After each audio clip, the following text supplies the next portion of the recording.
conditions have got a bit worse and the wind's picked up. The effect of wind and tide has brought the two boats to almost a complete stop. The wind's blowing hard in Wellington, and the capital's maritime police have been called out to rescue a stricken yacht that's marooned just outside the harbour. The yacht's obviously taken a battering in the gale, and it's a tricky manoeuvre to get the police launched close enough to get a line to the other boat. Finally, they managed to bridge the gap between the two boats, but that only leads to another cause for concern. That doesn't look very strong. That's a wooden cleat on the deck. How strong's that cleat?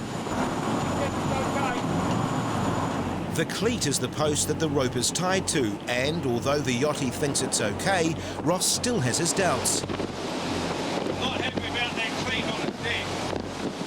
They decide to ease the strain on the cleat by putting a weight on the towing line. This will act as a buffer between the two boats, eliminating the potential impact that a straight line might have. Tighten up.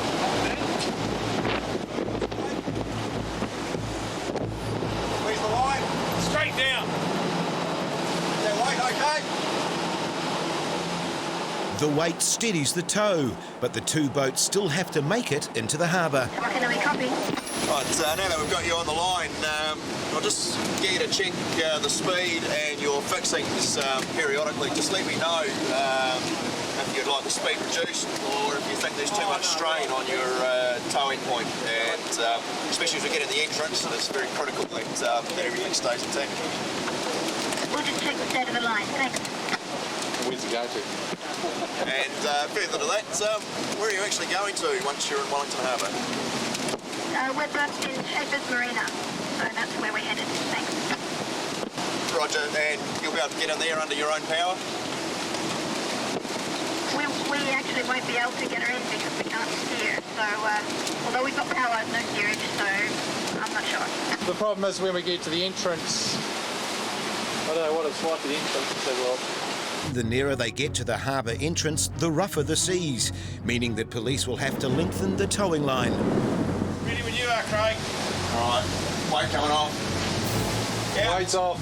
It's all good. It's just straight out. It's just Way on. way on. Coming on.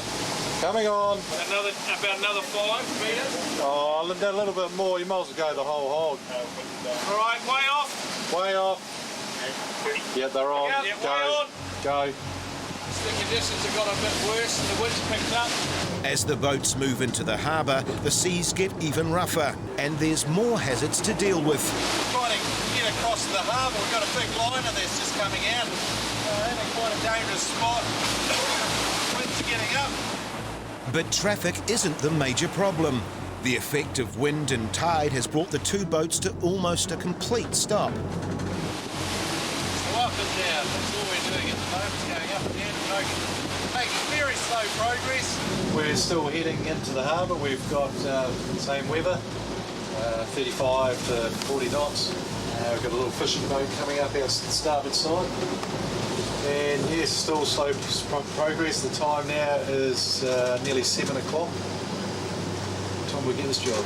4 o'clock, so it's been for a relatively easy job just outside the harbour entrance. We seem to be taking us, nearly 3 hours.